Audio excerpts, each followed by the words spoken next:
Children's Advocacy Centers of North Carolina's mission is to develop, train, and sustain CACs and MDTs across the state. And the belief of the chapter office is not only in the emergent care services, but more importantly in the follow-up care that happens for that child and family. One of the standards, both for the national accreditation standards as well as the state standards, require that all children are given access to appropriate mental health care. That includes it being evidence-based and trauma-informed. And not only do they have to have access, that access has to be free, regardless of a family's ability to pay for those services or their ability to get transportation for those services. So all of our children's advocacy centers across the state use trauma-focused cognitive behavioral therapy.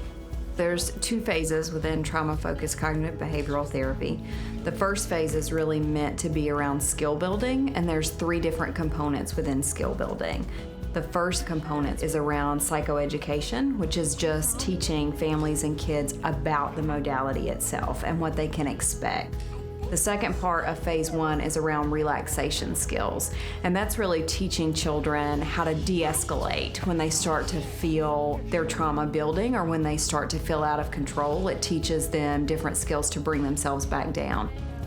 The third piece is around recognition, recognizing what your response is. So it can be around anger management, recognition that you become very angry or very hostile, recognizing that that is your response to the trauma that you were enduring at that moment or that you were reliving. And so at the final end of phase 1, they're tying those 2 skills together, relaxation skills to bring yourself back to a place of calm.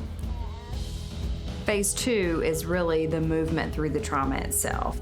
The child is walking themselves through the trauma from start to finish in their own words, in whatever way they feel like they can do that, and it actually has to be narrated.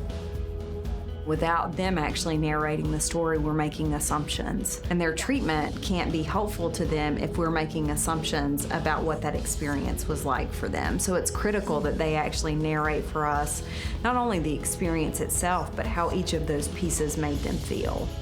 After they've actually done that narration themselves, their parents are brought in.